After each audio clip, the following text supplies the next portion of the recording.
मंगळवेढा तालुक्यातील दुष्काळी भागातील गावांचा आमदार प्रणिती शिंदे यांनी गावभेट दौरा केला। या दौऱ्यामध्ये तेथील टँकर व जनावरांकरता चारा छावणीबाबत समस्या जाणून घेतली। या गावांमध्ये टँकर व जनावरांकरता चारा छावणी चालू करण्याबद्दल आमदार प्रणिती शिंदे यांनी जिल्हाधिकाऱ्यांकडे मागणी केली। दौऱ्याच्या सुरुवातीलाच काही गावातील मराठा समाजाने आरक्षण प्रश्नाविरोध केला।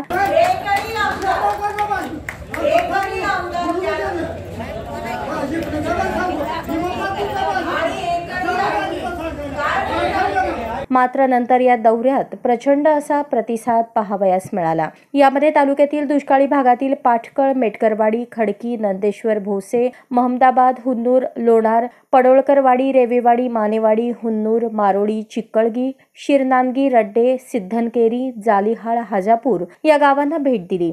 या गावांमध्ये पिण्याच्या पाण्याची व जनावरांकरता चाऱ्याची भीषण टंचाई निर्माण झालेली पाहायला मिळाली। यावेळी आमदार प्रणिती शिंदे यांनी सांगितले, सोलापूर जिल्ह्यातील एकमेव विरोधी पक्षाचे आमदार आहे। आजपर्यंत इतर कोणाच्याही मतदारसंघात हस्तक्षेप केला नाही, पण मंगळवेढा तालुक्याच्या दुष्काळग्रस्तांच्या अडचणी ज्यावेळी समोर आल्या त्यावेळी आपल्या पद्धतीने सोडवण्यासाठी प्रयत्न केला आणि यापुढेही करत राहणार असे सांगितले। पण काही दिवसापूर्वी तुम्ही सगळे सरपंच मला भेटलात आणि मला हा विषय दिलात आणि नेमकं माझा असा सवय की कोणताही विषय माझ्यापाशी आला तर तुम्ही जिद्दीने चिकाटीने नाकावर टिचून तो करत असते। मग एकदा त्या विषयात पडली तर मी मागे हटत नाही।